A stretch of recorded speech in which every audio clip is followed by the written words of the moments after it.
चर्चा प्रारंभ होत है, सुनो साथ चित दे। भजुराज श्याम श्री प्राणनाथ, सखी जीवन हमारे। श्री महामति कहे साथ जी, भया चर्चा का बखत।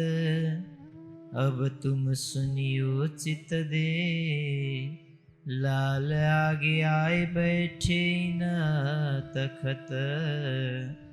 लाल आगे आए बैठे न तखत।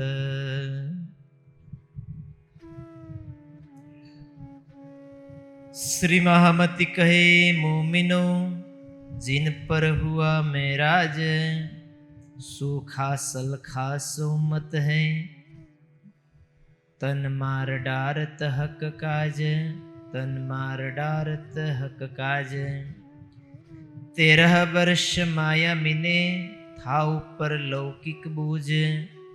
श्री राज तरफ रहत है, रमे बीच कौशर होज। रमे बीच कौशर होज। चर्चा नित्य विचार ही, मन में बड़ो विलास। नित्य प्रति श्री राज सो करत विनोद कई हास। प्राणाधार सुंदर साथ जी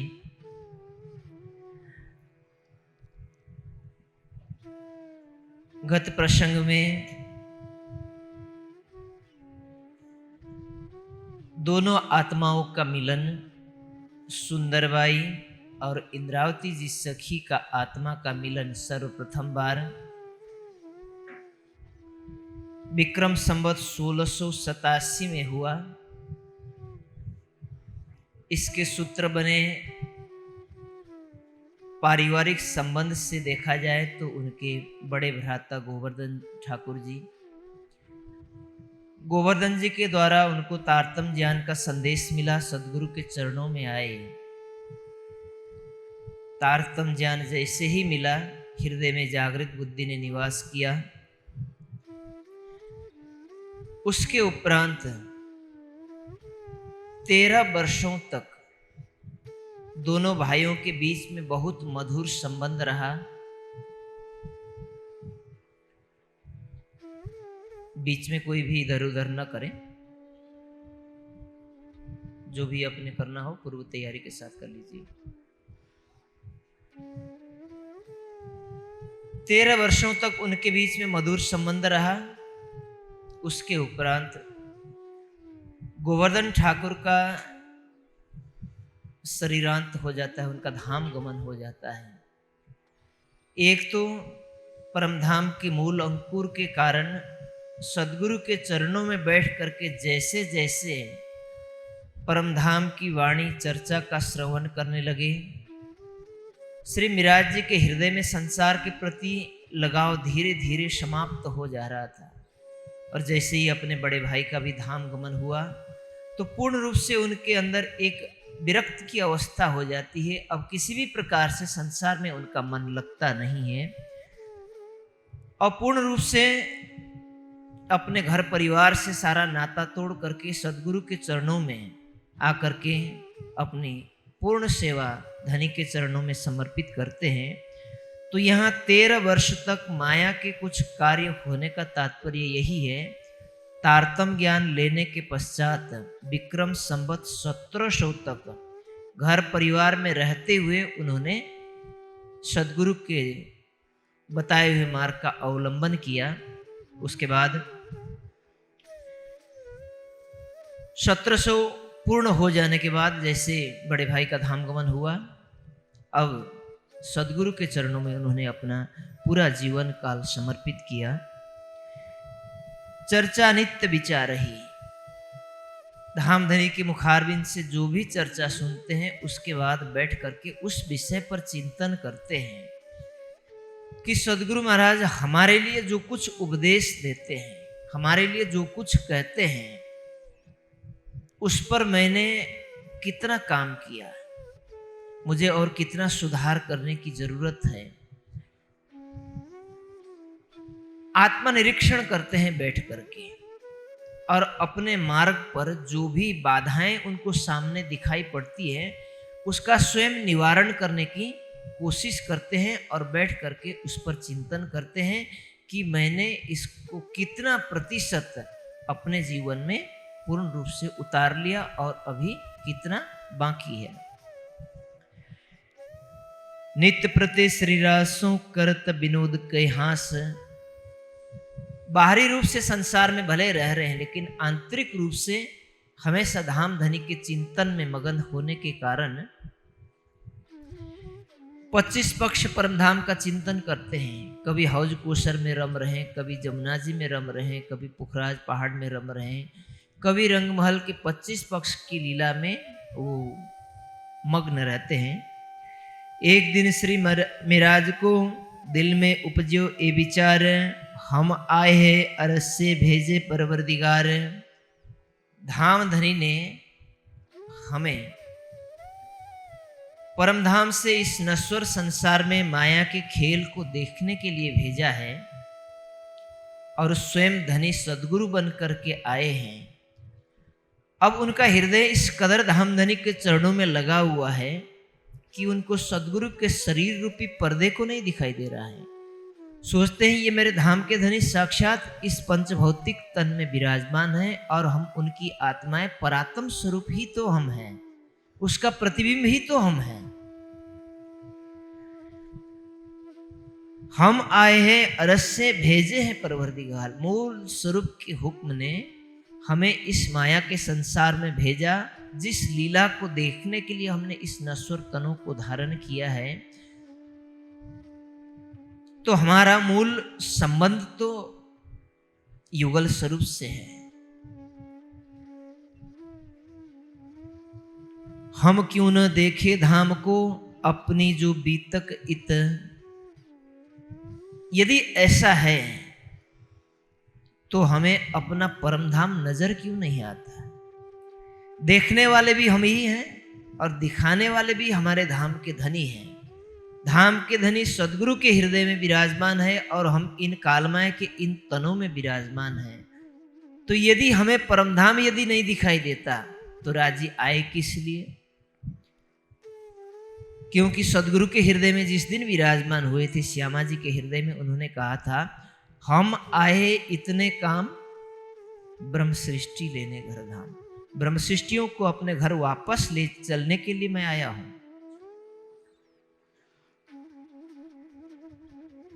और ये भी कहते हैं कि ये परमधाम के सारे सुख सबसे पहले इन ब्रह्म सृष्टियों को ही मिलेगा।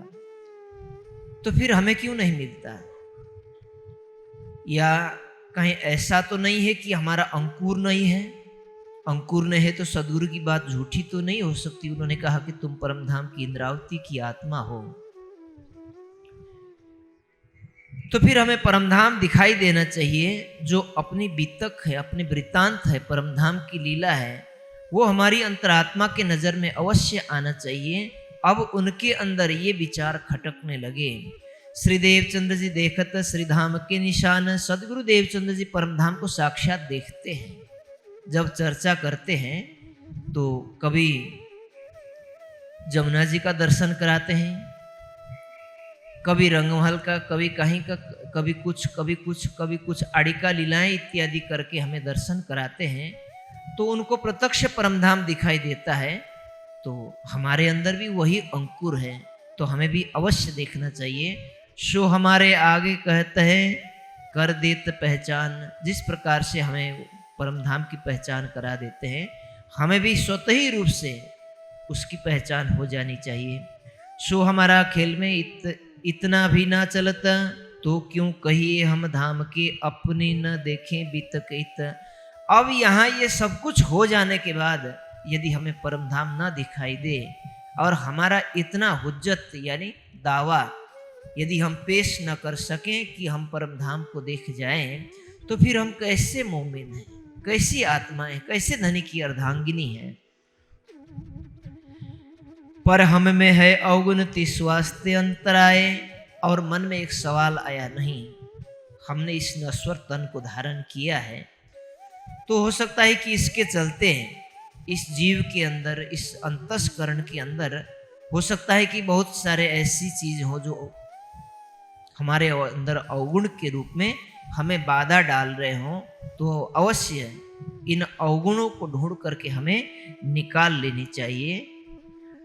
जब अवगुण हम काढ़े तब क्यों ए न देखे हम ताए। जब हम अपने अवगुण को निकालेंगे तो निश्चय ही हमें परम धाम नजर आएगा। अब इस प्रकार से श्री मिराज जी, इंद्रावती जी की आत्मा अपने मन के विचार को अपने अंतरात्मा से, स्वयं से साझा कर रही है, अपने अवगुणों को ढूंढने लगती है। श्री देवचंद्र जी के आगे आए अरज करे हे धामधनी, हमारे अंदर जो कुछ भी अवगुण है, इस अवगुण के कारण हमें परम धाम नहीं दिखाई पड़ रहे हैं, तो कृपा करके हमें बता दीजिए कि हमारा क्या अवगुण है और उसको हम निकाल लें। अवगुण काढ़िए गुण ग्रहिए हारे से हुए जीत। तारतम वाणी ये कहती है, अवगुण काढ़िए, अपने अवगुणों को निकाल लीजिए, स्वयं आत्मचिंतन कीजिए, मनन कीजिए। प्रत्येक दिन यदि हम आत्मचिंतन करते हैं कि आज के दिन में हमारा सबसे कमजोर पक्ष क्या रहा है, उसको हम किस प्रकार से सुधार करें, दूसरे दिन से इस प्रकार की नौबत न आ जाए, तो दूसरे तीसरे दिन दूसरे पक्ष में हम कार्य कर सकते हैं, जिससे हम अपनी आंतरिक स्थिति को और बेहतर कर सकते हैं। इस प्रकार से प्रतिदिन अपने आत्मनिरीक्षण के द्वारा अपने को और मजबूत करते हैं। मेरे अवगुण मुझको काढ़ देओ सब इंद्रियन के हे धामधनी, मेरे इंद्रियों के अंदर जो कुछ भी माया की चाहत है, कृपया मुझे बता दीजिए ताकि उसको मैं दूर कर सकूं। यदि हमारे गुरु, सदगुरु, हमारे मार्गदर्शक यदि कोई कह दे कि भाई तुम्हारे अंदर ये अवगुण है, इसको तुम्हें दूर करने की चेष्टा करनी चाहिए, तो शायद हमें ये बात अच्छी नहीं लगेगी, क्योंकि मिराज ठाकुर ने जिस चीज को लक्ष्य बनाया है उस चीज को शायद हमने लक्ष्य नहीं बनाया। इसीलिए अन्यथा जो चीज हमारे अवगुणों के रूप में है वो हमारे अध्यात्म के मार्ग पर एक रोड़ा है। उस रोड़ा को या कोई सिद्ध पुरुष या कोई ज्ञानी जन, अनुभवी व्यक्ति या जागृत आत्माएं जो उन संकटों से होकर के गुजरे हैं, वो अवश्य बता सकते हैं। इसलिए उनके उपदेश को हमेशा से सत्य मान करके, कड़वी घूंट मान करके उसको स्वीकार कर लेना और उस पर अमल करना, ये आत्मा जागृति का एक परम लक्ष्य होना चाहिए। और ऐसा किया है जिन्होंने अपने को अध्यात्म की उस श्रेणी में पहुंचाया है। तब देते उत्तर तिनको, तिनमें ना कोई अवगुण, तू निर्मल आत्मा धाम की इंद्रावती उत्पन्न। सदगुरु महाराज कहते कि इंद्रावती, तुम्हारे अंदर कोई अवगुण नहीं है, तुम परमधाम की निर्मल इंद्रावती की आत्मा हो, इसीलिए तुम्हें इस विषय पर बहुत अधिक गंभीर बनने की आवश्यकता नहीं है। तुम अपने कर्तव्य पर निष्ठावान बन करके आगे बढ़ते रहो। कुछ इस प्रकार से उनको सांत्वना देते हुए आगे बढ़ने के लिए प्रेरित करते हैं। फिर अपने दिल में करते विचार श्री धामधनी यूं कहते मोहे चलना इन पर। धामधनी का आदेश मेरे लिए सर्वोपरि है, इसीलिए इसका मुझे अवलंबन कर लेना चाहिए। कुछ दिनों तक तो अपने को शांत कर लेते हैं, लेकिन मन में फिर वही सवाल आते हैं कि हमें परमधाम दिखाई क्यों नहीं देता आखिर। सुनत श्रीमुख चर्चा श्री देवचंद्र जी की, जब चर्चा की चर्चा करत साथ आगे सब। जो सदगुरु महाराज जी जो चर्चा करके सुनाते हैं, तो अन्य लोगों के साथ बैठ करके किसी के साथ किसी संसारिक बातें या कोई इस प्रकार की बात नहीं करते हैं। वहाँ भी बैठते हैं और उस विषय को छेड़ते हैं और दूसरे सुंदर साथ से या अन्य आत्माओं के साथ उन बातों को साझा करते हैं जो सदगुरु ने उनके लिए उपदेश के रूप में, चर्चा के रूप में सुनाए हैं। बचन वर्णन करत है लेत है अपने सिर, ए मोको कहत है मोहे चलना इन पर। बचन वर्णन करत है लेत है अपने सिर। चर्चा के रूप में सदगुरु महाराज सुंदर साथ को जो कुछ भी सुनाते हैं, महाराज जी की ऐसी आदत है, समझते हैं कि वो मेरे लिए कह रहे हैं। जहां 1000 लोग बैठे हैं और एक अनुभवी व्यक्ति है जिसने अध्यात्म के उस रस का पान किया है, वो बैठ करके अपने सामने बैठे अनुयायियों को या सुंदर साथ को प्रबोध करते हैं, तो वो अपने अनुभव की बात ही करेंगे। जो उनके अनुभव की बात है वो अन्य लोगों के लिए जिस प्रकार से एक व्यक्ति के लिए वो लाभदायक हो सकती है, उसी प्रकार से 1000 लोगों के लिए भी और भविष्य में आने वाले लोगों के लिए भी वो उतनी ही लाभदायक होगी। जो तारतम वाणी है, ये बीतक के वचन हैं। भूत भविष्य वर्तमान तीनों काल में सुंदर साथ को ये वही लाभ देते हैं जो सदगुरु के समय में सुंदर साथ को मिला, जो प्राणनाथ जी के समय में सुंदर साथ को मिला, और आज के दिनों में भी यदि हम उसका अवलंबन करके उस मार्ग पर उसी तरीके से चलें तो हमें भी वही लाभ देते हैं और भविष्य में आने वाले आत्माओं के लिए भी वही लाभ देने वाले होते हैं। इसीलिए धर्म ग्रंथ सार्वभौमिक और सार्वकालिक रूप में कही गई होती है और उसी रूप में सबको लाभ पहुंचाते हैं। परंतु महाराज जी का मानना है कि सदगुरु ने जो कुछ कहा वो मेरे लिए कहा है और मुझे ये जरूर कर लेना चाहिए, ऐसी उनकी मानसिकता रहती है। यह विचार करके साथ को दिखावत अपने दिल विचारत ए मोहे करना इत, स्वयं करते हैं और सुंदर साथ के लिए भी एक प्रेरणा स्रोत के रूप में सबको करके दिखाते हैं और सबको करने के लिए प्रेरित करते हैं। नैनो नीर झरत है जबलों चर्चा धाम, रंग जर्दी का आया और न सूझे काम। अब चर्चा श्रवण जब करते हैं तो उनके नैनों से आंसू गिरने लगते हैं। आंसू क्यों गिरते हैं? जब सामने से जो कोई वचन कहे जा रहे हैं या जिस ग्रंथ का पठन पाठन हो रहा है, उनके शब्द यदि हमारी अंतरात्मा को प्रेरित करते हैं या अंतरात्मा को चुभते हैं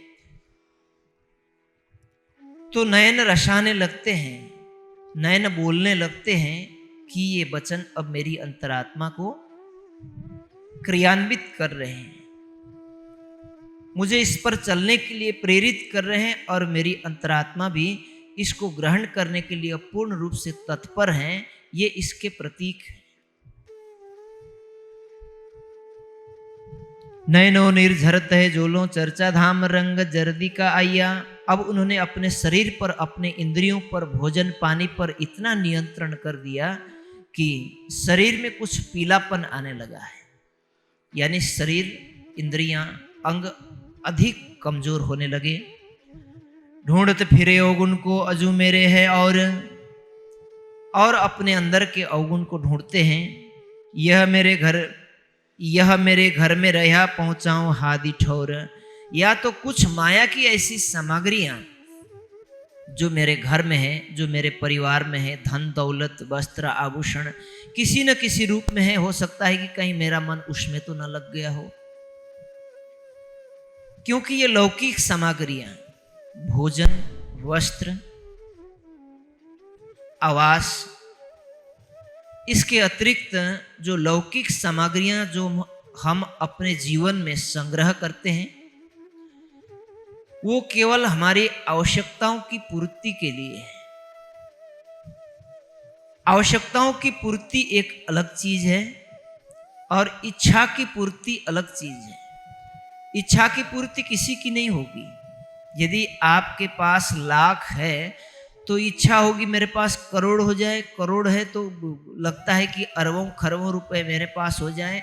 जितनी संपत्ति एकत्रित हो जाती है, संभावनाएं बन जाती है, उससे बड़ा प्रोजेक्ट हमारे सामने आता है, हमारे मन में आने लगता है, और वो हमें धनी के चरणों से ऐसे दूर ले जाते हैं कि अपनी इच्छा को पूर्ण करने के लिए जिस कार्य को हम अंजाम देते हैं उसमें हमारा दिन, माह, वर्ष और जीवन गुजर जाते हैं, बाकी हमारा आध्यात्मिक लक्ष्य अधूरा रह जाता है। इसलिए अध्यात्म प्रिय व्यक्तियों को हमेशा ये कोशिश करनी चाहिए कि कम से कम सामग्रियों में हम अपने जीवन को यापन करें, जिसके द्वारा हमारा साधारण जीवन चल सके और हमारी लौकिक जिम्मेदारियां पूर्ण हो सके। इसका तात्पर्य ऐसा भी नहीं कि हम एक अध्यात्म मार्ग के अनुयायी हुए तो हम अपने बाल बच्चों से, हम अपने घरों की जिम्मेदारी से पूर्णतः रहित होकर के उनको अस्त व्यस्त कर दें, या तो हम उससे पूर्णतः दूर रहें ताकि कोई समस्या ही खड़ी ना हो। यदि हमने समस्या को खड़ा कर लिया है तो उसको उसी प्रकार से समाधान करें, अपने जीवन को इतना संतुलित बनाएं कि हमारा जीवन केवल लौकिक भार को उठाने में ही व्यतीत भी न हो और हम अपनी जिम्मेदारियों से अलग भी न रहें।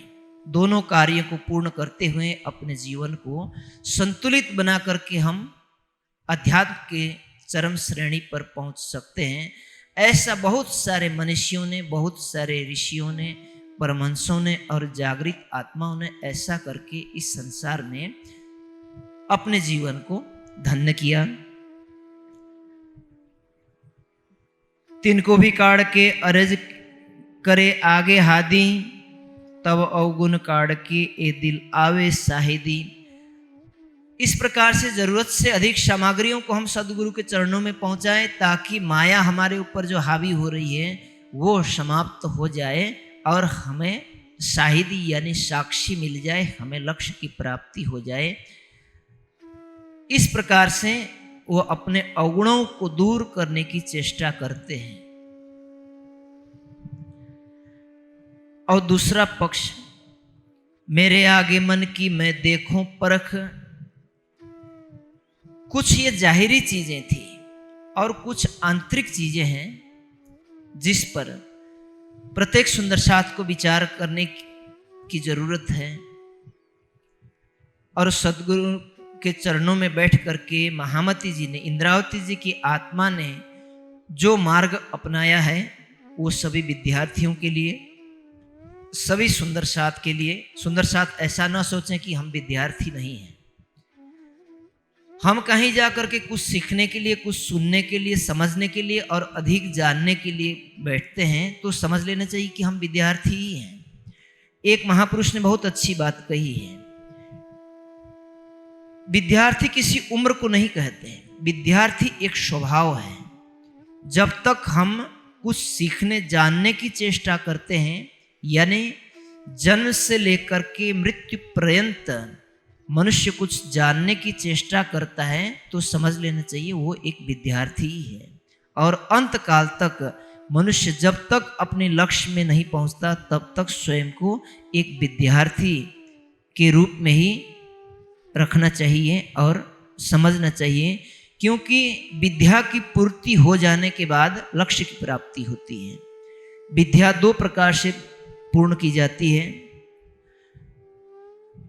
एक तो है ग्रंथों को पढ़ करके, चर्चा प्रवचन इत्यादि सुन करके, किताबों को पढ़ करके हम विद्या अर्जन करते हैं।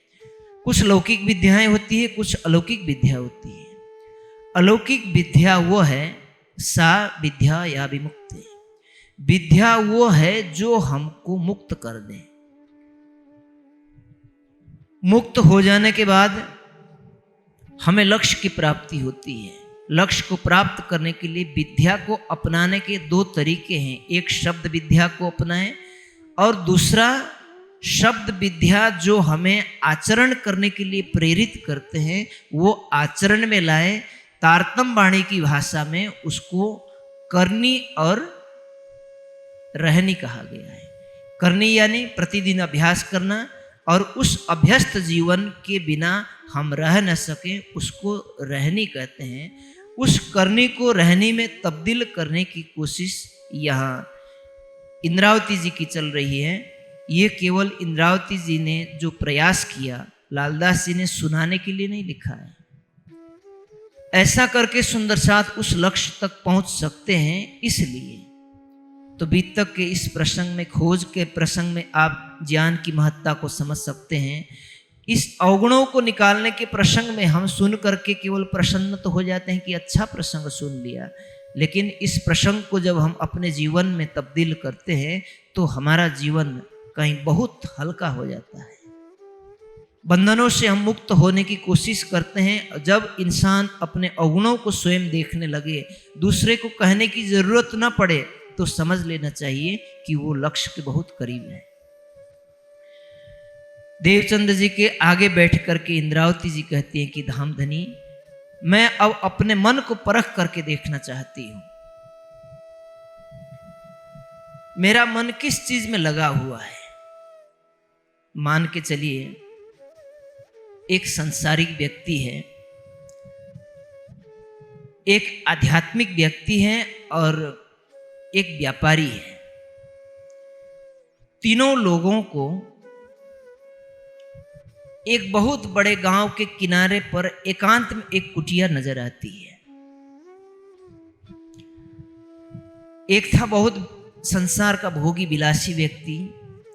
उस कुटिया को देख करके वो विलासी व्यक्ति सोचता है कि मैं सारा संसार से सबसे एकांत होकर के यहाँ आकर के मैं अपने भोग विलास की पूर्ण कर सकता हूँ, मैं अपने विलासी जीवन जी सकता हूँ, या कोई देखने वाला नहीं है ताकि मेरी निंदा हो जाए।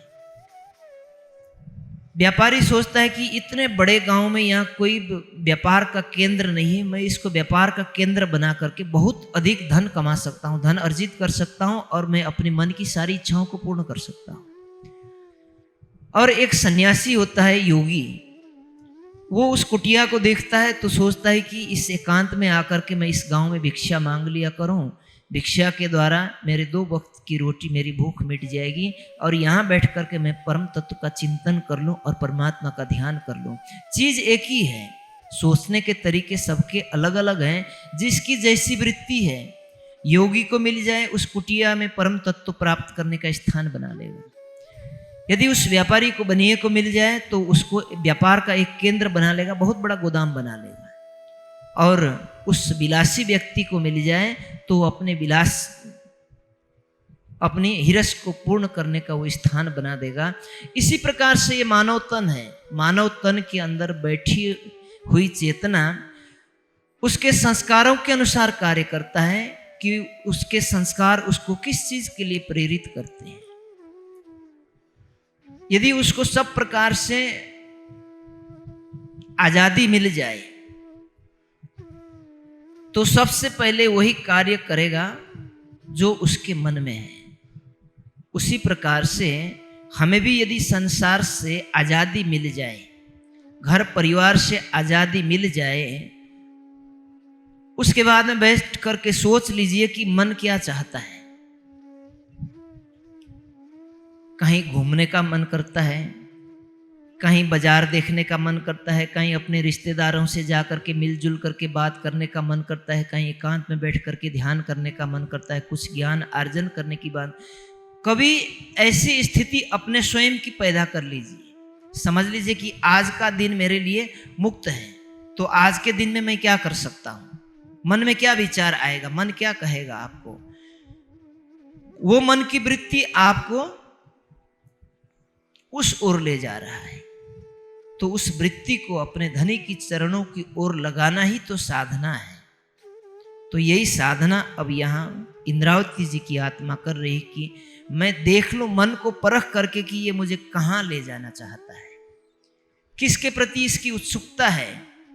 अपने घर बिरादरियों के साथ बैठ कर के कोई बातचीत करने की इच्छा है, अपने बाल बच्चों में बैठ कर के बातचीत करने की इच्छा है, शहर बाजार में जा कर के कुछ देखने की, फिल्म देखने इत्यादि की इच्छा है, या कुछ खाने पीने की इच्छा है, या कुछ खेल खेलने की इच्छा है, या फिर कुछ और करने की इच्छा है।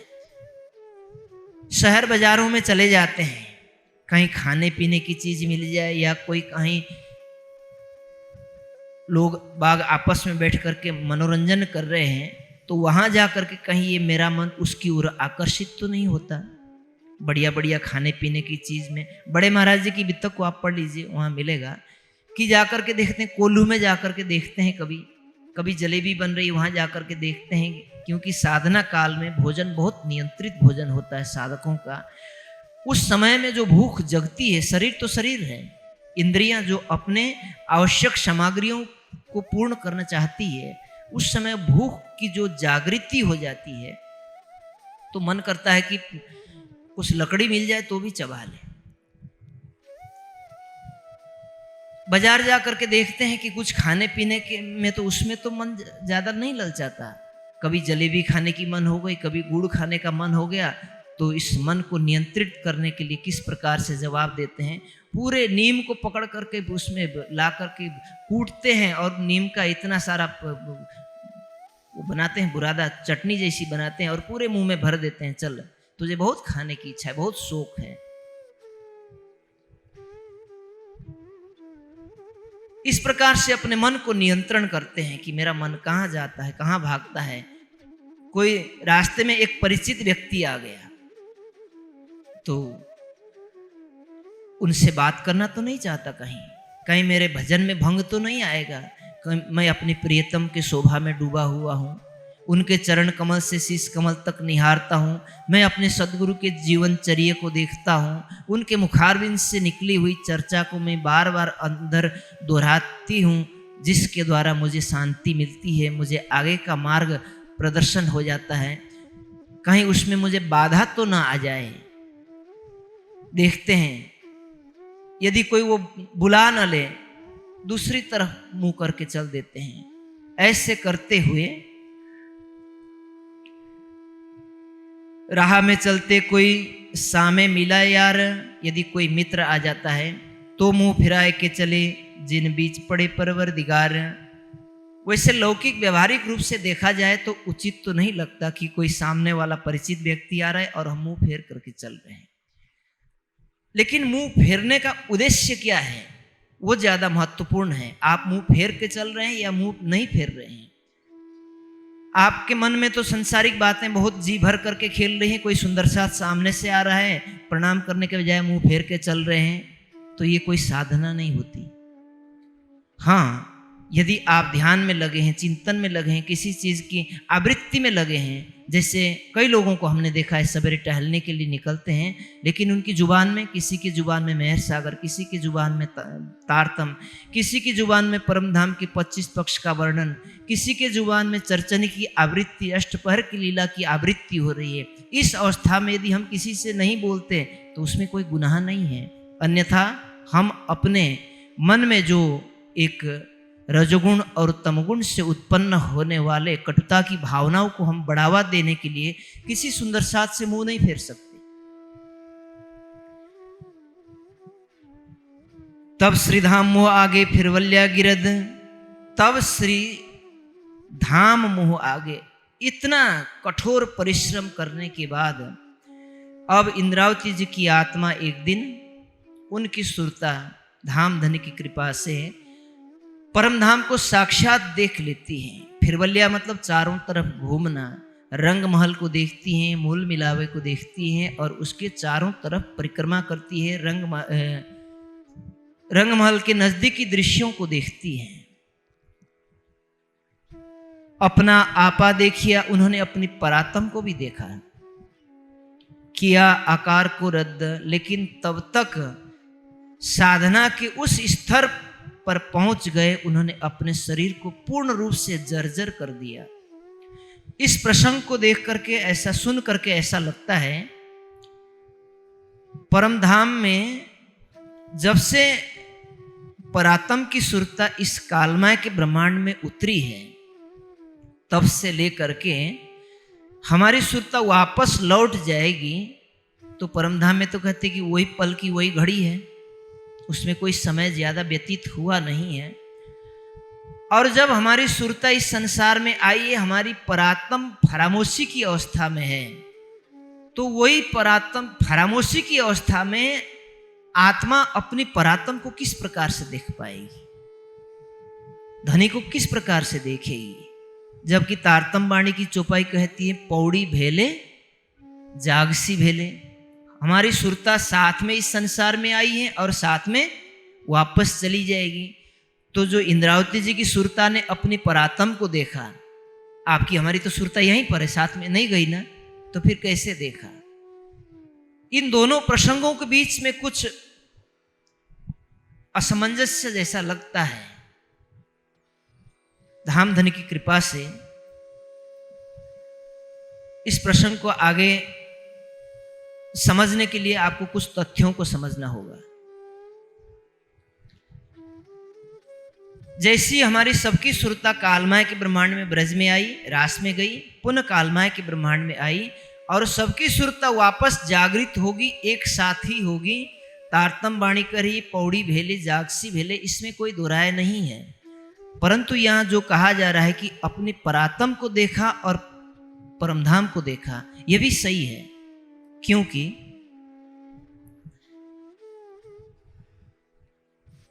आप विषय को थोड़ा सा मैं गहराई में ले जाना चाह रहा हूं, सुंदर सा ध्यान से सुनेंगे तो आपको समझ में आ जाएगी। सागर ग्रंथ का 8वां प्रकरण है, उसकी पहली चौपाई है, अर्श तुम्हारा मेरा दिल है, तुम आए करो आराम, सेज बिछाई रुच रुच के यही तुम्हारा विश्राम। ये जागनी ब्रह्मांड की बात है कि धामधनी इंद्रावती जी कहती हैं कि मेरा दिल मेरा हृदय आपका धाम है, आप इसमें आकर के विराजमान हो जाइए। बात समझ में आ रही है। दूसरी चौपाई ये कहती है, अर्श कहा दिल मोमिन, अर्श में सब विषाद। ब्रह्मा आत्माओं का हृदय जो कालमय के ब्रह्मांड में ब्रह्मात्माएं निवास कर रही है, वो परात्म का प्रतिबिंब है। प्रतिबिंब का तात्पर्य क्या है? जैसा बिंब में है वैसा ही उसके प्रतिबिंब में भी है। जैसी मेरी शक्ल है वैसे ही सामने शीशे में दिखाई पड़ेगा। तो जो परात्म के अंदर है वही आत्मा के हृदय में है। तो इसको कहा गया है अर्श कहा दिल मोमिन। ब्रह्म आत्माओं का हृदय अर्श है। तो अर्श में क्या है? अर्श में सब विषाद। जैसे आप यहां बैठे हैं, सभी सुंदर साथ अपने अपने घर का जो भोजनालय है, किचन कहते हैं ना, आप यहां बैठ करके चिंतन कीजिए। जो माताएं भोजन बनाती हैं, आपने नमक कहाँ रखा है, मसाला कहाँ रखा है, आपको याद है कि नहीं है? याद है? कहाँ पर दरवाजा है, कहाँ पर खिड़की है, कहाँ वॉशरूम है, कहाँ मंदिर है, आपको याद है कि नहीं है? घर जाने की जरूरत नहीं है, यहां बैठे बैठे सब कुछ देख रहे हैं। वैसे ही परमधाम की अष्टपहर की लीला और मूल मिलावे की शोभा और 25 पक्ष की शोभा ब्रह्मात्माओं के हृदय में अंकित है। यहां तक समझ में आई? जिस प्रकार से जीव के हृदय में पुराने संस्कार मौजूद रहते हैं अंतःकरण में,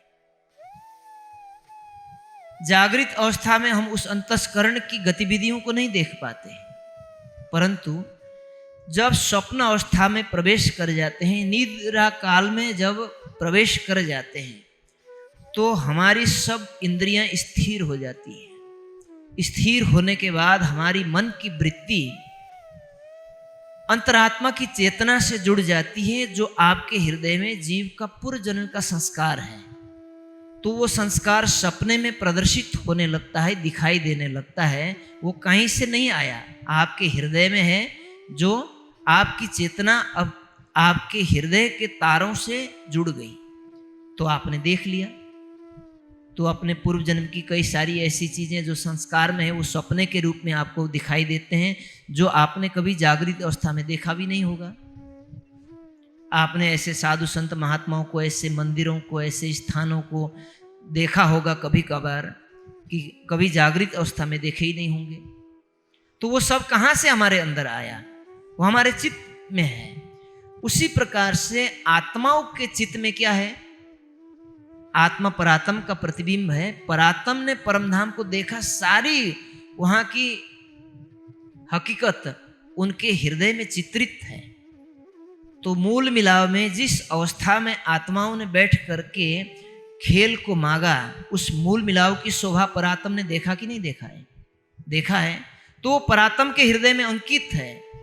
तो परातम के हृदय में राज्य की सैकड़ों शोभाएं अंकित है, अलग अलग रूप में। जैसे आपका बच्चा कौन से ड्रेस में कैसा लगता है आपको पता है ना? आप कौन से ड्रेस पहनते हो तो आप कैसे दिखते हो, आपने शीशे में देखा है, आप जानते हैं इस चीज को। ऐसे ही आत्माओं ने परमधाम की सब प्रकार की शोभाओं को देखा है।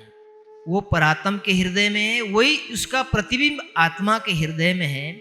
जब आत्मा सांसारिक चिंतन से परे होकर के उस आध्यात्मिक चिंतन में, अपने प्रियतम के चिंतन में मग्न हो जाती हैं और विकारों से पूर्णतः शुद्ध हो जाती हैं, निवृत्त हो जाती हैं, उस अवस्था में जैसे हरिदास जी ने साक्षात बाल मुकुंद जी को देखा, उसी प्रकार से आत्माएं परमधाम को देख पाएंगी, मूल मिलाव को देख पाएंगी, राज्य को देख पाएंगी। इसका तात्पर्य ये नहीं कि उनकी आत्मा परात्म में जागृत होकर के परात्म की दृष्टि से देखेगी। यहाँ इंद्रावती जी की आत्मा परमधाम को देख रही है तो आत्मा की दृष्टि से देख रही है।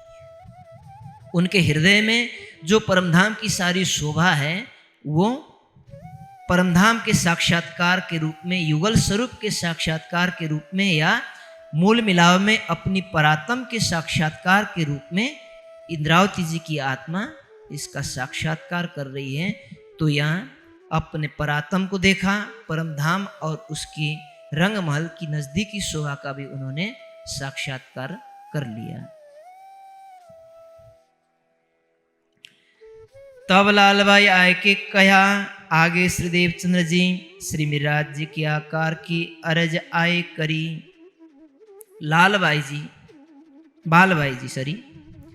बालबाई जी आकर के सदगुरु देवचंद्र जी से अर्जी करती है कि धामधनी,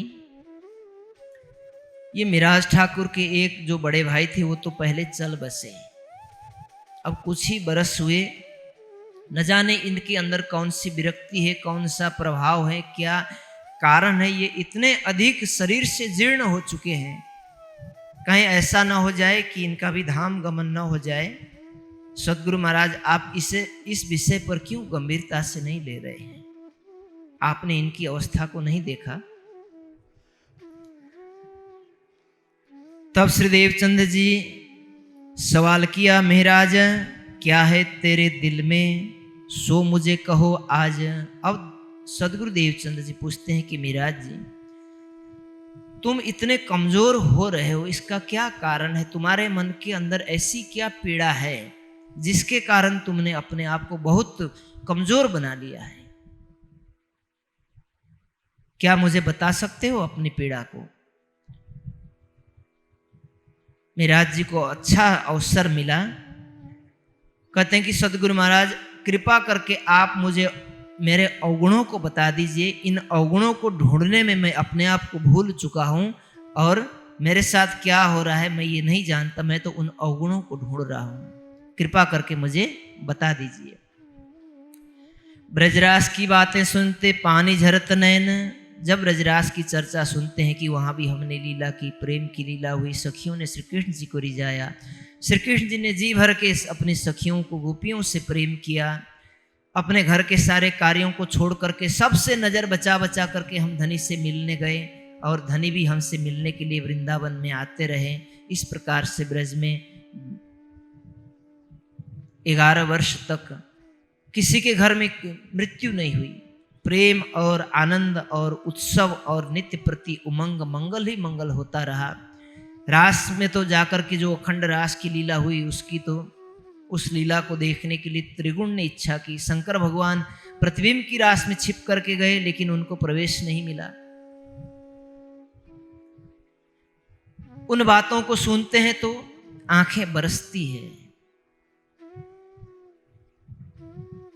उस लीला को हमने किया, आज हमारी ऐसी स्थिति क्यों हो गई कि हम माया के परवश क्यों हो गए? तुलना करते हैं और रो पड़ते हैं। कहा मेरे आगे धाम की बातें करो जब तुम। कहते हैं कि सदगुरु महाराज आप मेरे सामने परमधाम की बातें करते हो तो आपको परमधाम दिखाई पड़ता है। हमें राज्य का साक्षात्कार कराते हो, युगल स्वरूप दिखा देते हो, जमुना जी अलाखल चला करके दिखा देते हो, हौज कोसर का वर्णन करते हो, पुखराज पहाड़ का वर्णन करते हो, आपको दिखता है। हम भी परमधाम की आत्माएं हैं, तो हमें क्यों दिखाई नहीं देता?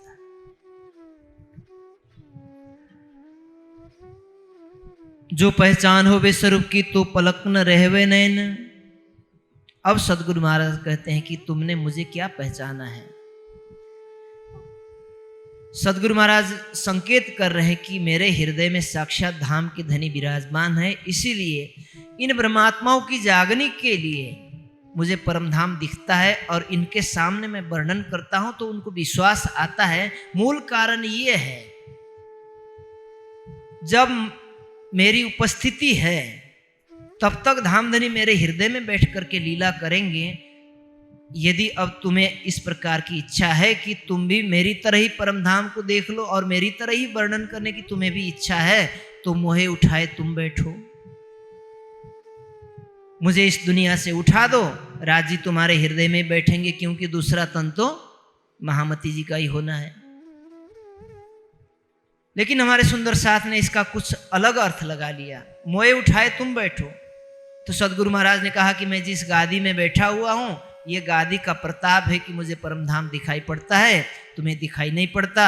मैं गादी से उतर जाऊं, नीचे बैठ जाऊं, तुम गादी में आकर के बैठ जाओ तो तुम्हें भी परमधाम नजर आएगा। भाई उस गादी में ऐसी क्या चीज है? परमहंसों का स्थान है, परमहंसों की गादी है, उनका आसन है, वो सम्मान के योग्य जरूर है, लेकिन है तो जड़ पदार्थ है कि नहीं? ऐसी दूसरी भी तो आप बना सकते हैं। आसन लगा करके आप कह सकते हैं कि भाई ये राज्य की गादी है, या सदगुरु की गादी है, या फला परमहंस की गादी हमने अपने घर में बनाई है। उस गादी में यदि शक्ति है तो किसकी कृपा से है?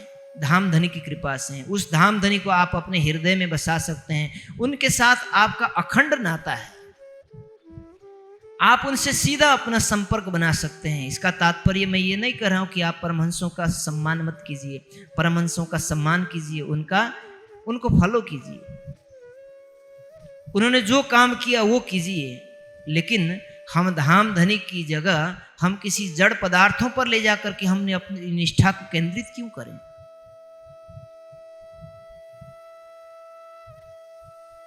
यदि ऐसा ही होता कि उस समय इंद्रावती जी, मिराज जी ऐसा ही कर दे कि सदगुरु महाराज उस गादी से उतर जाते और मिराज जी गादी पर बैठ जाते और मिराज जी को परमधाम दिखाई पड़ता, तो उसी गादी पर बैठने पर बिहारी जी को क्यों नहीं दिखाई दिया? बिहारी जी कल उसी गादी में बैठने वाले हैं।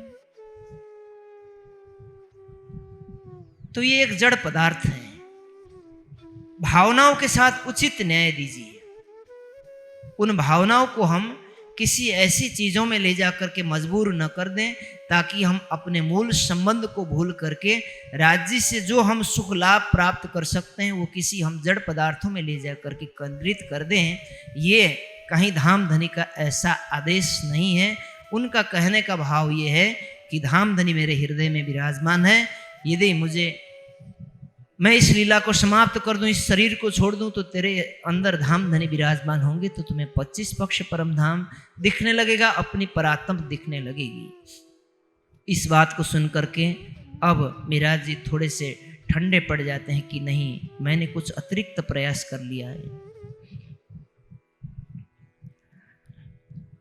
यह अवस्था हुक्म की सो होवे एक ही ठौर। इस बार जो धामधनी मेरे हृदय पर बैठ करके लीला कर रहे हैं वो मेरे तन से ही कर सकते हैं। जो मेरे तन से लीला होगी वो तुम्हारे तन से नहीं होगी। इसका तात्पर्य ये नहीं है कि एक व्यक्ति, एक आत्मा यदि परमधाम का दर्शन कर रही है तो उस काल में अन्य आत्माओं को परमधाम का दर्शन नहीं हो सकता या उनसे राजी नहीं मिल सकते। इस प्रकार की बात नहीं समझना, बात ये नहीं है।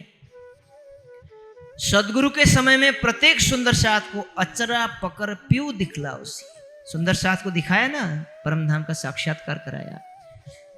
हकी सूरत श्री परना जी में विराजमान है, वहां पर 500 ब्रह्मात्माओं ने परमधाम को साक्षात दर्शन किया। देखा ना, परमहंसों के जीवन काल को देखिए, एक ही काल में कई कई सारे परमहंस हुए, उन्होंने प्रत्येक परमहंस ने परमधाम का युगल स्वरूप का साक्षात्कार किया। तो ये मत सोचिए कि राज जी एक तन में बैठ करके लीला करें तो हमें नहीं मिल सकते।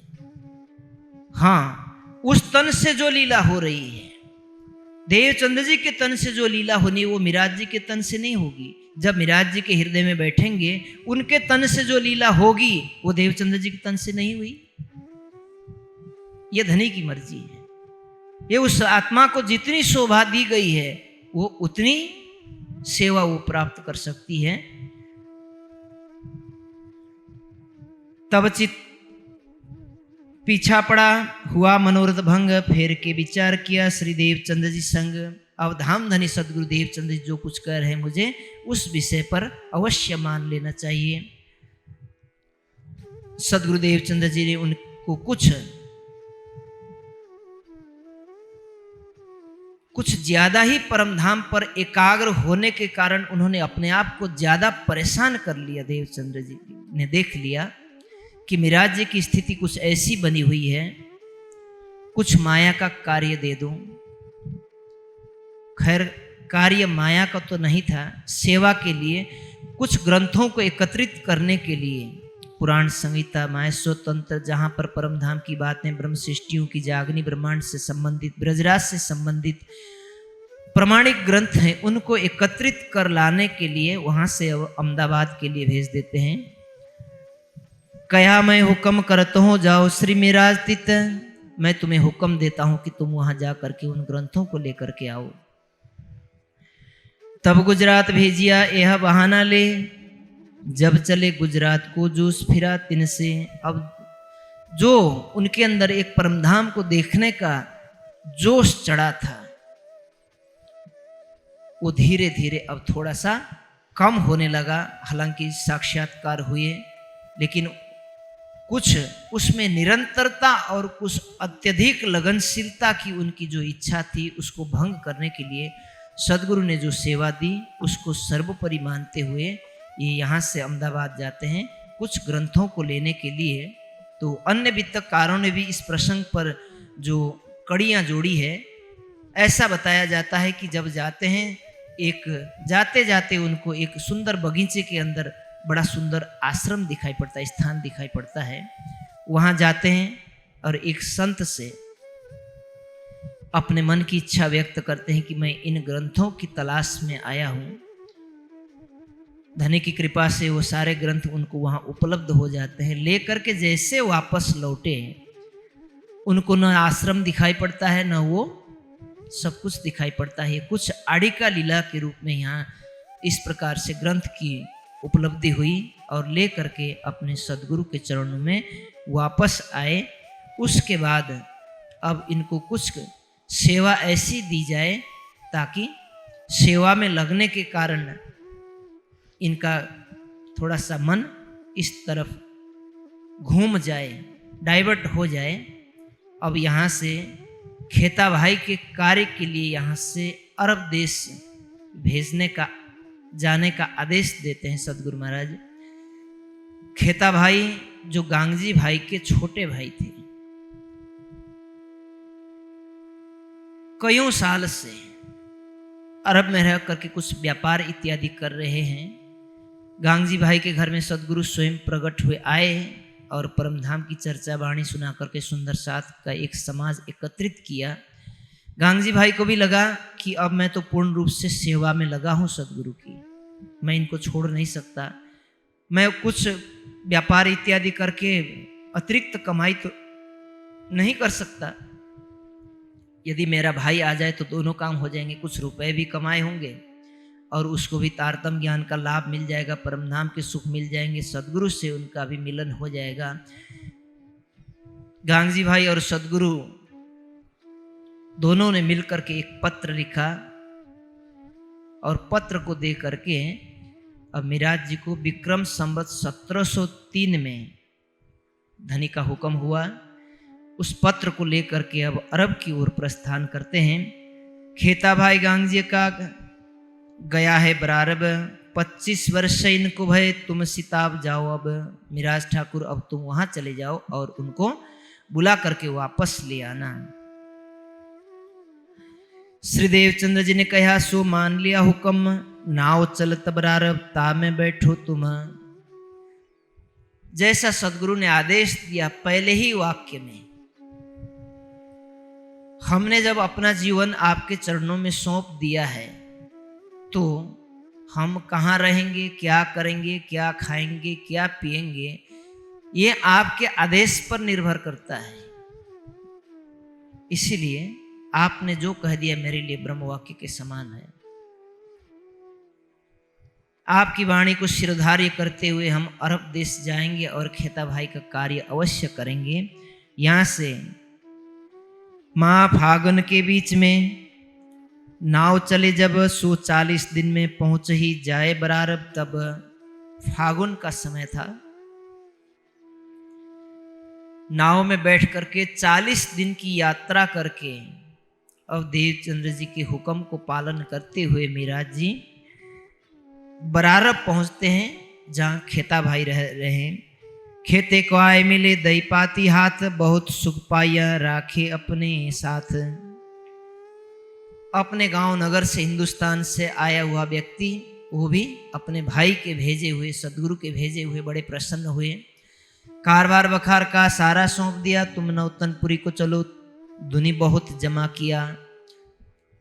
जैसे ही मिराज जी पहुंचते हैं, खेता भाई ने अपना सारा खजाना प्रमुख बना दिया, खजाने का, इसको संभालो और मैंने आज तक जो फैलाया है उसको समेटने के लिए मैं बाहर चलता हूं, यहां बैठ करके ये सारे कार्यभार को तुम संभालो और इसको एकत्रित कर लो।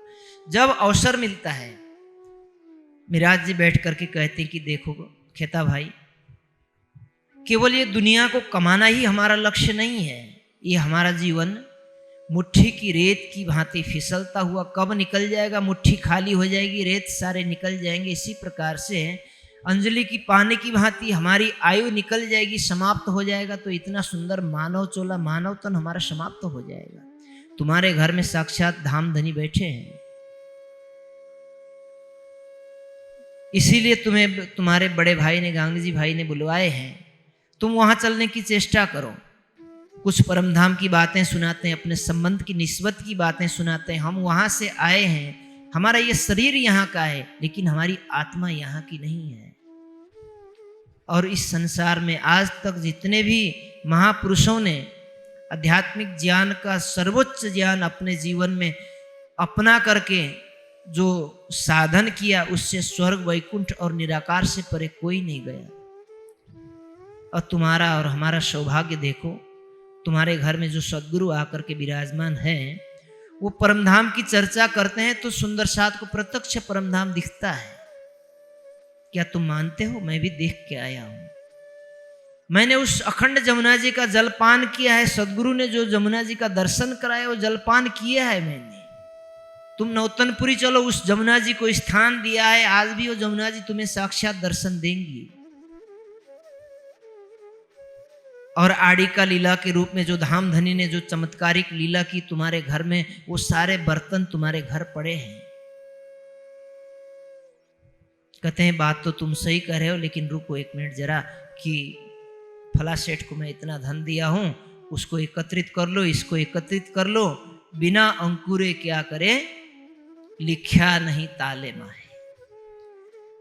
जिसके ताले में यानी नसीब में लिखा यदि नहीं है तो लाख यत्न कर लीजिए। चुंबक होता है ना, वो किस पर आकर्षित होता है? लोहे पर। यदि लोहा नहीं रहेगा, एल्युमिनियम रहेगा या कोई और धातु होगा, तो उसमें चिपकेगा नहीं। परमधाम का संबंध भी कुछ इस प्रकार का है। यदि परमधाम का अंकुर कहीं होगा तो लोहे में जिस प्रकार से वो चुंबक चिपकता है, चुंबक में लोहे चिपकते हैं, उसी प्रकार से इस अखंड वाणी को सुनने के बाद उसका खिंचाव अपने आप ही उसकी ओर चला जाता है। ए वाणी सुन आवेश न आवे जाके अंग, सो नेहचे नहीं वासना, ताए करूं जीव भेले संग। तारतम वाणी कहती है। इस तारतम वाणी के ज्ञान को सुनने के पश्चात जिसको यथार्थ रूप से धाम की और धनी की पहचान हो जाए, उसके बाद भी यदि उसके अंदर परमधाम और धनी के प्रति आकर्षण नहीं बढ़ता, ताए करूं जीव भेले संग, समझ लेना चाहिए उसके अंदर कोई परमधाम का अंकुर नहीं है। यदि है तो फिर उसमें गहरी फरामोशी है, अज्ञानता है उसमें अभी दृढ़ता, ईमान पक्का नहीं है, डोलता है। यदि ईमान नहीं डोलता तो फिर वो राज्य के चरणों से कभी दूर नहीं जा सकता। सोचता है मुझे आज भी मरना, कल भी मरना। यदि ईमान नहीं है तो मैंने देखा है, जिस गांव में सुंदर साथ बिल्कुल भी नहीं थे, चर्चा प्रवचन हुए, कुछ एक दो नई जागनी हुई, उत्साह में आकर के तारतम भी प्राप्त किया, तारतम ले लिया। बाद में जब उनके लोगों ने, गांव के लोगों ने कहना शुरू किया, अरे तुमने कहाँ जा कर के फंस गए? क्या तुम्हारे साथ में इस गांव में दूर दूर तक नगर में कहीं दूसरा सुंदर साथ कोई है भी परमधाम को मानने वाला, प्राणनाथ जी को मानने वाला? क्या तुम परमधाम देख के आए हो? तुमने प्राणनाथ जी को देखा? किसी की कही हुई बात पर एकदम विश्वास कर लिया? तुमने अपने सनातन धर्म को छोड़ दिया, अपनी देवी को छोड़ दिया, अपने देवताओं को, त्रिदेव को छोड़ दिया। इससे बढ़ करके दुनिया में कौन है? नारायण से बढ़ करके और कौन है? देखो ये तुम्हारे देवी देवता नाराज हो जाएंगे, ये भगवान रुष्ट हो जाएंगे तो तुम्हारा बड़ा अनिष्ट हो जाएगा। अब डराना धमकाना शुरू किया जब नहीं चला तो। अब इस दुनिया में आए हुए परमहंस कोई भी ऐसा अजंबरी तो नहीं बना है, शरीर तो सबने छोड़ा है। चाहे राजा हो, रंक हो, आया है सो जाएगा, राजा रंक फकीर, कोई सिंहासन चढ़ी चले, कोई बांधे, लेकिन धर्म लेने पर ही सब सारी आपत्तियां उसके सिर पर आती है, जरूरी तो नहीं है ना। लेकिन लोगों ने उसको इतना कान भर दिया बेचारे का, उसको जीना मुश्किल कर दिया। भैंस ने लात मार दिया तो कहते कि मेरी भैंस बिगड़ गई, अब मुझे तो मेरे इष्ट बिगड़ गए, मेरे घर के कुल देवता बिगड़ गए, वो नाराज हो गए, अब मुझे इस धर्म को स्वीकार नहीं कर रहे। कहते हैं गुरुजी मैं वापस लौटाने आया हूं, आपका तारतम वापस ले दो। मैंने कहा तारतम मुझे वापस दे दो, ठीक है समझ लो मैंने जो तुम्हें तारतम दिया मुझे वापस दे दो। मेरे साथ घटी हुई बात बता रहा हूं आपको। मैंने जो तुम्हें तारतम दिया समझ लो मैंने वापस ले लिया। मैं तुम्हें वचन देता हूं कि मैंने ले लिया। तुम घर चले जाओ, तुम्हारी भैंस दूध दे देगी?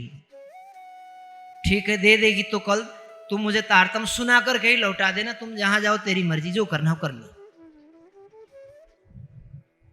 2 दिन 4 दिन 7 दिन 8 दिन इंतजार कर लेना। यदि तुम्हारी भैंस दूध दे देगी तो ठीक है मैं मान जाऊंगा,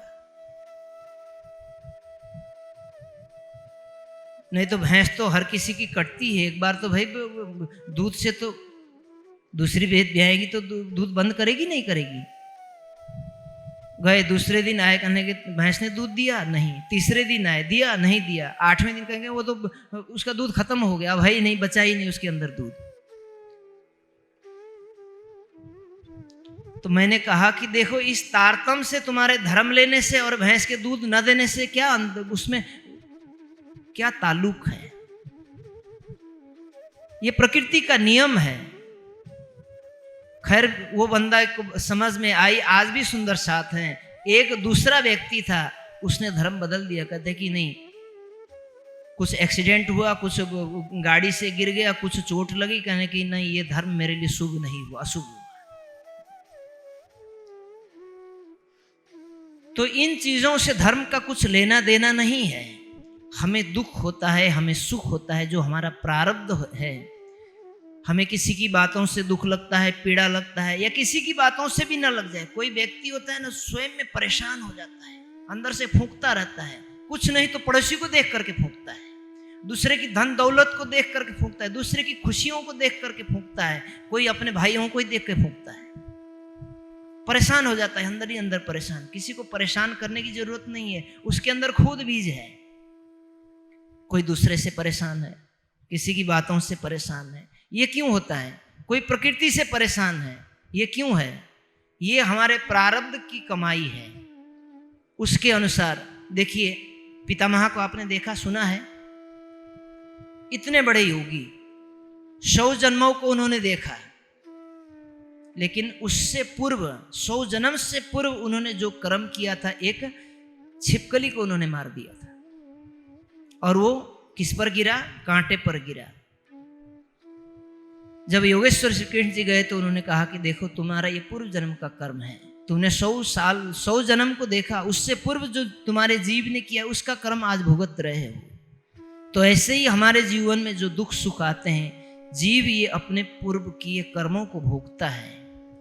किसी के पास कुछ भी नहीं, फिर भी चाहा नहीं चिंता मिटी मनुआ बेपरवाह, जाग कछु न चाहिए शहंशाह बन करके जीता है। और किसी के पास सब कुछ है, पूरी दौलत है, लेकिन राड़ प्रतिदिन घर में बनी हुई है। तो ये हमारे पूर्व जन्म के कर्म है। इससे धर्म का दूर दूर तक कोई लेना देना नहीं। जो आज कर रहे उसका कल मिलेगा। हाँ, अपने पूर्व जन्मों का कर्म का फल किसी को, दुर्योधन ने जो किया उसको, जैसे ही 5 पांडव का वनवास पूरा हुआ, कितने साल का था? 12 साल का था और एक गुप्तवास था। जब ये पूरे हुए तो उसके बाद युद्ध हुआ, तुरंत मिल गया। 10, 12, 15 साल में उसको फल मिल गए। किसी को आज मिलते हैं, किसी को कल मिलते हैं, किसी को दूसरे जन्म में मिलते हैं, मिलते जरूर हैं। तो हम ये पूर्व का भोग रहे हैं, उसको आज के साथ आप तुलना मत कीजिए। जो आपने पिछले साल जो कमाया ना, आपके घर में कोठी में वो रखी, वो खा रहे हैं। इस साल जो कमा रहे, परिश्रम करे, अगले साल खाओगे। तो इस प्रकार से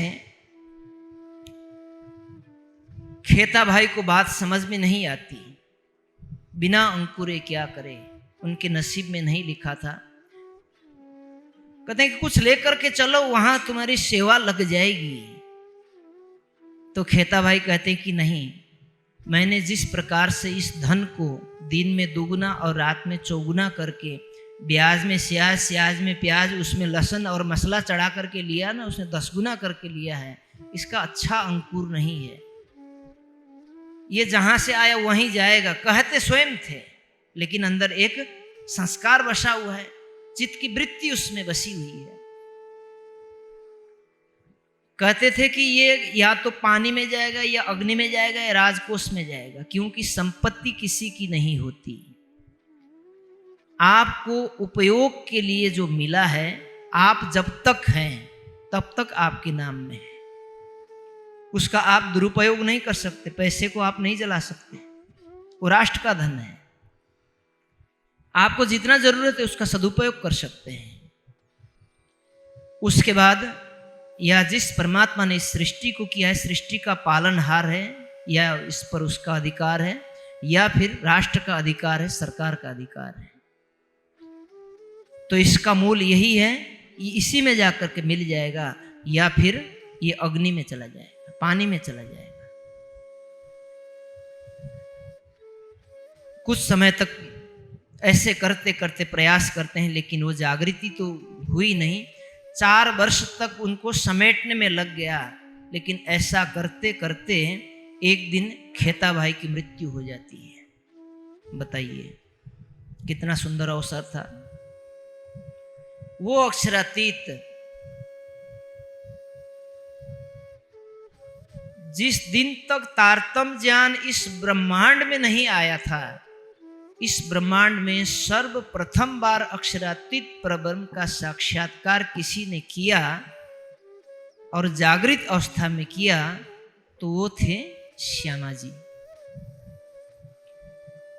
वही श्यामा जी के हृदय में, देवचंद्र जी के हृदय पर विराजमान श्यामा जी के हृदय में युगल स्वरूप राज जी विराजमान है। गांगजी भाई के घर में है, और उनके भाई को बुलाने के लिए गए, दर्शन नहीं कर पाए, मृत्यु हो गई।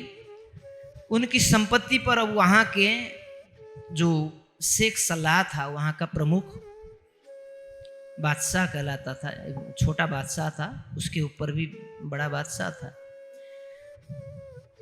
उसने अपना कुर्की कर ली, ताला लगा दिया गोदाम में और सारी संपत्ति जब्त कर लिया। और ये पता चला कि मिराज ठाकुर इसका उत्तराधिकारी बना हुआ है। तो यदि ये नहीं रहेंगे तो इसकी संपत्ति में जो ये बीच में अड़चन आने वाले हैं, ये समाप्त होने वाला है। उनकी नज़र खराब हो गई कि इनको दुनिया से उठा दो तो संपत्ति में हमारा अधिकार बन जाएगा।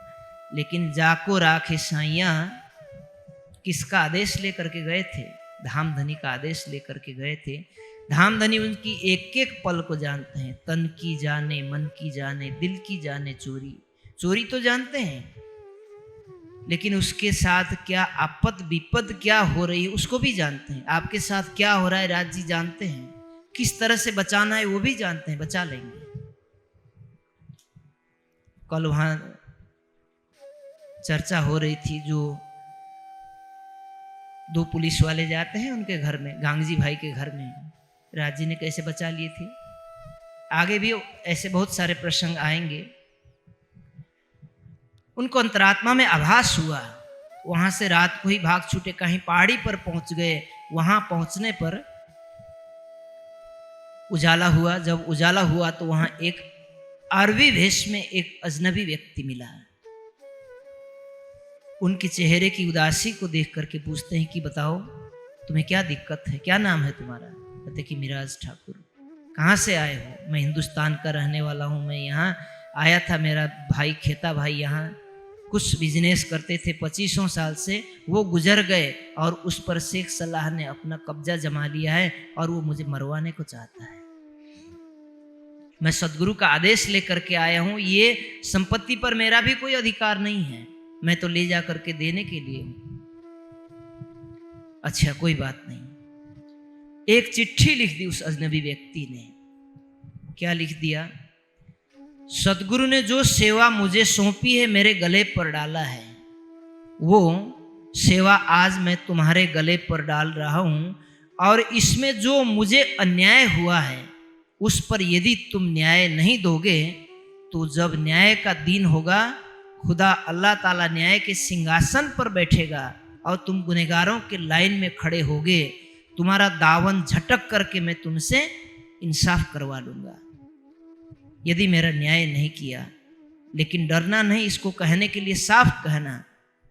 ये पत्र लिख करके दिया। ये कोई व्यक्ति कोई गैर नहीं था, ये राज्य ने अपना एक प्रतिनिधि भेजा था उनकी सहयोग के लिए। उस व्यक्ति ने एक अरबी भेष में आकर के उनको एक पत्र लिख करके दिया।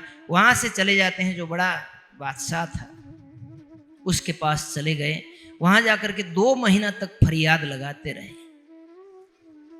कि मेरे साथ ये अन्याय हुआ, ये अत्याचार हुआ, ये मेरे कागजात हैं, ये मैं उनका उत्तराधिकारी हूँ, ये मेरे माल सामान सारा मुझे वापस मिल जाए। कोई सुनवाई नहीं। अगर हार जाते तो वापस लौट करके आ जाते। दृढ़ संकल्प है मन में, सदगुरु ने जो मुझे सेवा दी है, या सदगुरु बुलाएंगे या मेरा शरीर मिट जाएगा तब तक प्रयास करूंगा। ये है ईमान। 2 महीने लगा दिए। उसके बाद जब कोई उपाय नहीं लगा तो सोचा कि यार एक व्यक्ति ने मुझे पत्र लिख करके दिया है। बादशाह नमाज पढ़ने के लिए निकलेगा तो रास्ते में जुमे के दिन जा करके रास्ते में बैठ जाते हैं और रास्ते में बैठ करके इंतजार करते हैं। जब वो जुमा पढ़ने के लिए निकलता है अपने लोगों के साथ, तो मिराज जी जल्दी जल्दी चले जाते हैं और घोड़े पर ही उसमें दावन पकड़ कर झटक देते हैं। कष्ट टूट गया। जो उनके आसपास के जो उनके सुरक्षा कर्मी थे चौंक गए कि इतने लोगों के होते हुए ये आखिर ये बंदा कैसे बादशाह के दावन पकड़ने के लिए पहुंच गया। और वहां जाकर सीधे कहते हैं कि बादशाह मैं तुम्हें कुछ ये संदेश देने के लिए आया हूं। क्या संदेश है? ये संदेश है, ये पत्र है। और जो सदगुरु ने मुझे सेवा दी है, जिम्मेदारी दी है, वो सेवा को पूर्ण करने की जिम्मेदारी आज मैं तुम्हारे गले पर डाल रहा हूं। और मेरी ये कार्य तुमने पूरा नहीं किया तो न्याय के दिन तुम गुनहगार के लाइन में खड़े होगे, सामने खुदा का स्वरूप बैठा हुआ होगा, तुम्हारा दावन पकड़ करके मैं अपना न्याय करवा लूंगा। खुदा का वास्ता जब दिया तो सोचा कि उसको क़यामत याद आ गई। ये तो कोई क़यामत की बात सुना रहा है, हमें अंतिम दिन की बात सुना रहा है। अवश्य चले गए। दूसरे दिन जब अपने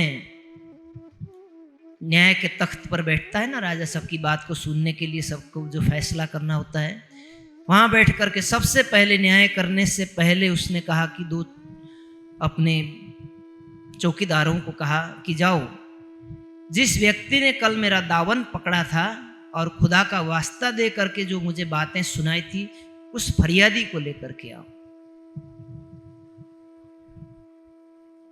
अब इतना कह करके मिराज जी तो वहां से चले गए थे, किसी ने नाम भी नहीं पूछा था।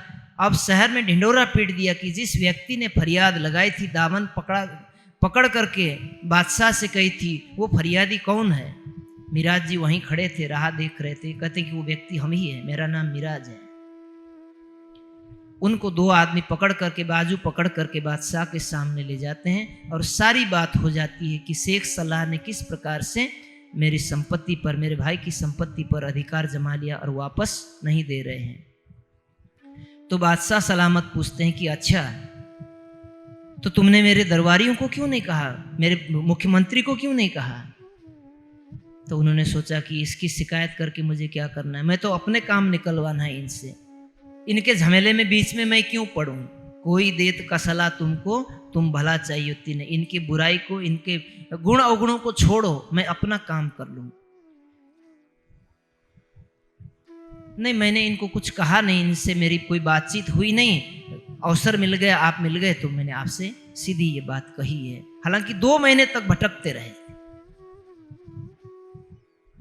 अब वहां से एक हुक्मनामा लिख दिया, पत्र लिख दिया, शेख सलाह, यदि तुमने इस व्यक्ति को, मिराज की जो संपत्ति, जो इसके भाई की संपत्ति तुमने जब्त कर लिया है और ताला लगा लिया है पूरे गोदाम में, उसको एक एक पाई का हिसाब करके सारा कुछ यदि इनको न लौटा दो, मेरे आदेश को सुन करके तुमने आदेश का अवहेलना किया, तो समझ लेना तुम्हारे परिवार से, तुम्हारे जड़मूल से सफाई होगी। बहुत सख्त आदेश दे करके पत्र लिखा और 2 लोगों को मिराज जी के साथ भेज दिया कि जा करके कह दो कि इनकी सारी संपत्ति वापस दे दो। गए, आदेशनामा ले जा करके शेख सलाह को जब दिया तो उसने सारी संपत्ति, गोदाम की चाबी भी खोल दिया और सब कुछ दे तो दिया, लेकिन संजोग क्या बना, रात को गोदाम में आग लगा दी। बची खुची थोड़ी बहुत जो संपत्ति थी वो मिराज जी के पास बची है। उन्होंने चिट्ठी लिख दिया था कि जैसे ही खेता भाई का धाम गमन हो गया तो गांगजी भाई को घर में चिट्ठी लिख दिया कि खेता भाई का धाम गमन हो गया है, मैं अकेला हो गया हूँ, उनकी संपत्ति की परवरिश करने के लिए, मेरे साथ के लिए किसी को यदि आप भेज सकते हैं तो मेहरबानी होगी। श्याम जी को, गांगजी भाई के बेटे श्याम जी और बिहारी जी, गुरुपुत्र बिहारी जी, दोनों को वहां भेज दिया था उनकी सहयोगी के लिए। ये अरब पहुंचे, वहां पहुंच करके जो बची खुची जो भी संपत्ति थी उन दोनों को दे करके उनको विदाई कर दिया, सारे हिसाब किताब दिखा दिए, जो कुछ हुआ उनके सामने हुआ। लेकिन घर आते आते, अब इसमें अन्य वित्त कारणों भी इस प्रसंग पर अलग अलग वित्तकारों की अलग अलग मान्यताएं हैं। वृत्तांत मुक्तवाली में कुछ और प्रकार से हैं, अलग अलग प्रसंग लिखे गए हैं। तो जैसे ही इसमें जो एक प्रसंग लिखा गया है, लल्लू भट्ट जी का कुछ अलग कहना है। जब बिहारी जी और श्याम जी दोनों कुछ संपत्ति लेकर के वापस आ रहे थे नौतनपुरी, तो इनकी नीयत यहीं खराब हो गई। बीच में ही कुछ बांटने की सोची, आपस में ही झगड़ा हो गया। जब झगड़ा हो गया तो कुछ छीना झपटी हुई तो कुछ पानी में चला गया। बचा खुचा ले जा करके वहां आगे इन्होंने अपना बना लिया। गांगजी भाई को कुछ भी नहीं मिला, ना सदगुरु को मिला। उन्होंने दिखा दिया कि वो तो सारा, मिराज ठाकुर ने सारी संपत्ति को हड़प कर लिया है। बालबाई जी ने चौकी बैठा दी कि मिराज ठाकुर यहाँ आएगा तो मेरी भाई की सारी संपत्ति लेकर के ये आने वाला होगा, और इसने संपत्ति पर अपना अधिकार जमा लिया है, ये उसकी संपत्ति नहीं है। जैसे ही मिराज जी वहां से अपना सारा कारोबार संभाल करके कुछ समय के बाद वापस आए नौतनपुरी, तो वहां आते ही जाम राजा ने चौकी बिठा दी और वहां पर उनको जो कुछ भी उनके पास थोड़ा बहुत था वो भी जाम राजा ने ले लिया, राजकोष में जमा कर लिया। तो जैसा कहा था वैसे ही हो गया। कुछ आग लगी, कुछ पानी में चला गया, कुछ बचा हुआ राजा के पास चला गया। और वहां 2-4 दिन लगा करके अपने सारे हिसाब किताब दिखा करके वहां से जैसे लौट करके अपने घर पहुंचे तो बाल बाई जी थी, गांगजी भाई की बहन। इन्होंने मेरे भाई की संपत्ति इसने नहीं दिया, सारा हड़प कर लिया मिराज ठाकुर ने, क्योंकि बिहारी जी और श्याम जी ने पहले ही जाकर के फुल चार्ज कर दिया था। इसीलिए वहां चौकी बैठा दी गई थी। और अन्य एक वितक में इस प्रसंग पर लिखा कि बालबाई जी अब जाती हैं सदगुरु के पास कि सदगुरु महाराज अब मिराज ठाकुर आने वाले हैं, ये आएंगे और आपके चरणों में प्रणाम करेंगे। आपने इनकी प्रणाम स्वीकार किया और इनको सुंदर साथ में बैठा लिया। तो ये बालबाई सबसे पहले जाकर के कुएं में कूद जाएगी, मर जाएगी, नहीं तो मेरा नाम बालबाई नहीं है। अब दूसरी आफत आ गई, बड़ा संकट आ गया, इसको कहते हैं धर्म संकट। जो व्यक्ति ईमानदार हैं, धर्मनिष्ठ हैं और जो सज्जन है उसको दुनिया में लोग जीने नहीं देते। उसकी जड़ से ही ऐसे प्रमाण तैयार कर दिए जाते हैं ताकि उसको सबसे बड़ा धोखेबाज और सबसे बड़ा अपराधी घोषित कराया जाता है और उसके साथ बकायदा कार्रवाई की जाती है सारे झूठे प्रमाण सबूत एकत्रित करके। अब बालबाई की इस नादानी के कारण इंद्रावती जी की आत्मा जो सदगुरु का आदेश हुक्म को पालन करके न जाने कितने सालों से जाकर के 5 वर्षों तक अरब देश में जाकर के एक पांव पर खड़ा होकर के बिना खाए पिए सेवा करती रही। आने पर जैसे ही गुरु के चरणों में प्रणाम करते हैं तो सदगुरु ने क्या किया, अपने मुंह पर चादर ढक ली, अपना मुंह छिपा लिया। खटरुती की वाणी में इंद्रावती जी ने इस दुख को व्यक्त किया है, जब आपने मुंह में पर्दा ओढ़ लिया, जब तमें पर्दा कीधी पछी, जब मैंने आपके चरणों में आकर के प्रणाम किया और आपने मुंह पर पर्दा डाल लिया और मेरी प्रणाम को स्वीकार नहीं किया, तो उस समय मुझे जो कुछ लगा, ठोकर लगा, अब मैं जाऊं किसके पास जाऊं, किससे कहूं अपनी व्यथा को। मैं तो आपके आज्ञा को पालन करके वहां गई, उसके बाद में तो आपके साथ मेरी कोई बातचीत भी, टेलीफोन भी नहीं था। सदगुरु महाराज जानते हैं कि ये निर्दोष हैं, जिन्होंने साक्षात परमधाम को देख लिया है, अपनी आत्मा को जागृत किया और मेरे एक कहने पर 5 वर्षों तक अरब के रेगिस्तान की धूप को अपने सिर पर झेला है। वो इस प्रकार का कार्य नहीं कर सकते, लेकिन बीच में जो भी राजनीतियां हुई है वो वाकई दुखदाई थी।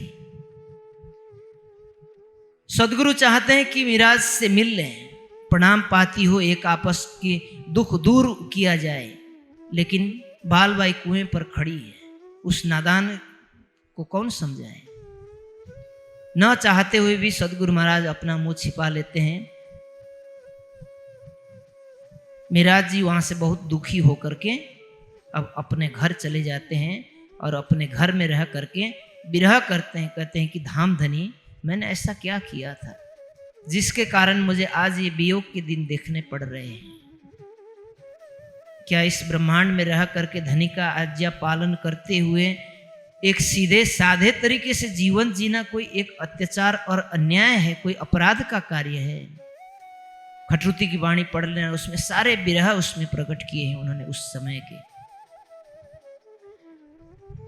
2 वर्ष तक भाई के घर में रहे और भाई के घर में रहते रहते, क्योंकि बड़े भाई तो कपाइया चले गए थे, श्यामल जी थे जो सिरदार थे, श्यामलिया ठाकुर, उनकी धर्मपत्नी एक दिन कुछ कह देती है, फिर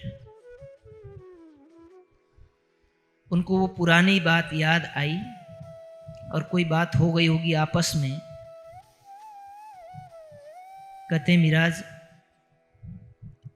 तुम जिस भाई को तलवार लेकर के मारने के लिए दौड़े थे यदि उस दिन माँ ने न बचाई होती तो आज तुम किसके घर होते, किसके घर रोटी खा रहे होते। बहुत लगी। जो भी उन्होंने अपने हृदय में उसका अनुभव किया, कड़वा अनुभव किया, लगा कि संसार में कोई अपना नहीं है, खून का रिश्ता भी अपना नहीं है। अपने माता पिता भी वक्त आने पर कुछ कह देंगे, अपने भाई भारद्वाज भी कुछ कह देंगे, कोई ना कोई कुछ न कुछ कह देगा। यदि आप सत्य के राह पर चलते हैं, धर्म के राह पर चलते हैं तो वही अपना है, इसके अतिरिक्त तो कुछ नहीं है। लेकिन मेरा तो वो भी मार्ग टूटा हुआ है। सदगुरु ने तो प्रणाम स्वीकार नहीं किया, मैं जाऊं तो कहां जाऊं। अब घर से भी दिल टूट गया है। अब यहां से चले जाते हैं कला जी के पास। कला जी के पास जाकर के कुछ व्यवसाय की कामना करते हैं और काला जी उनको व्यवसाय के लिए वहां अपने साथ सहयोगी के रूप में रख लेते हैं। वहां 2 वर्षों तक कार्य करते हैं और 2 वर्ष के बाद विक्रम संवत इधर 3 में अरब गए। 5 वर्ष के बाद 8 में वापस लौट करके आए। 2 वर्ष घर में रहे, 10 हो गए। 2 वर्ष कला जी के पास रहे, 12 हो गए। तो विक्रम संवत 1638 में जन्म हुआ। 1712 में अब देवचंद जी अपने शरीर का परित्याग करने का समय हुआ। अब उनकी तबीयत कुछ खराब होने लगी। सदगुरु जानते हैं कि मिराज ठाकुर निर्दोष है, इंद्रावती जी की आत्मा है। दूसरे तन से उनके तन में बैठ करके मुझे जागनी कार्य करना है और आज उनसे मिलन नहीं हुआ। कितने समय हो गए, कितने बरस हो गए? 3 से लेकर के 12 यानी 9 बरस पूरे हो गए। परमधाम की आत्माएं, जो प्रमुख आत्माओं का जो मिलन हुआ, उनसे निरंतर रूप से 2 चरणों में जागनी लीला का प्रारंभ होना है। उनके बीच में ही शुरुआत में इतनी बड़ी माया ने क्या डाल दिया? पर्दा डाल दिया। तो माया ये बहुत बलशाली है। ये माया छे अति बलवंती, उपनी छे मूलधनी थकी, मुनि जनने मन अव्याहार। जब राज जी ने सदगुरु देवचंद जी का तन धारण किया, आवेश रूप में साक्षात बैठे हैं, उनको मजबूर कर दिया। हालांकि राज जी कभी माया से मजबूर नहीं होते। ये श्यामा जी को ये लीला दिखाई जा रही है, इंद्रावती जी को ये लीला दिखाई जा रही है, जिसके एक हुक्म मात्र से सैकड़ों ब्रह्मांड बनते और मिटते हैं। एक पल में ब्रज में ला सकते हैं, दूसरी पल में रास में ले जा सकते हैं, तीसरी पल में जागनी में ला सकते हैं। और कहते हैं कि मैं यदि चाहूं, मैं आदेश कर दूं अस्राफिल फरिश्ता को, एक बार में बिगुल बजा देगा और पूरे ब्रह्मांड के सभी मनुष्यों के अंदर तारतम्य ज्ञान का विस्तार हो जाएगा, ब्रह्मांड का लय हो जाएगा। लेकिन ये ब्रह्मात्माओं को लीला दिखा दी जा रही है कि माया किस प्रकार से मजबूर करती है। जागनी तो राज जी करेंगे, लेकिन इसमें माया जो मजबूरियां पैदा कर रही है और उससे जो हम प्रतिरोध करते हैं, उसकी प्रतिस्पर्धा करते हैं और धनी के चरणों में हम समर्पित होने की कोशिश करते हैं, हम आशिकी निभाते हैं, यही जागनी की सेवा है। वरना जागनी तो राज जी करेंगे। लेकिन इसमें जो हम पुरुषार्थ करते हैं, उसमें वहां जाकर के उस ब्रह्मात्माओं को मिलेगा कि राज जी आपने जो माया दिखाई, उसके साथ हमने कुछ लोहा लेने की चेष्टा की है। जो समुद्र में तैरने की कोशिश करता है ना, उसी समुद्र के लहरों की मार को वही सहता है। बाकी जो किनारे पर बैठता है वो तो बैठता ही है और देखता ही है। तो जागनी तो राज जी करेंगे, जब चाहेंगे हो जाएगी। लेकिन हमें अपना पुरुषार्थ के द्वारा अपने आशिकी को सिद्ध करने का समय है।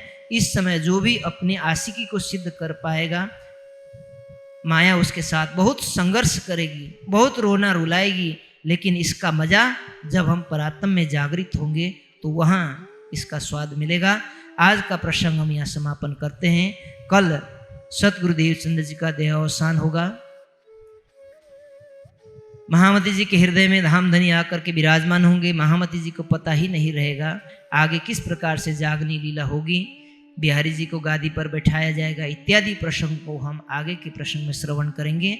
आज सब सुंदर साथ मिलकर के यहीं पर विश्राम करते हैं और चौपाइयों को दोहराते हैं। बोलिए श्री प्राणनाथ प्यारे की, बोलो श्री सतगुरु महाराज की।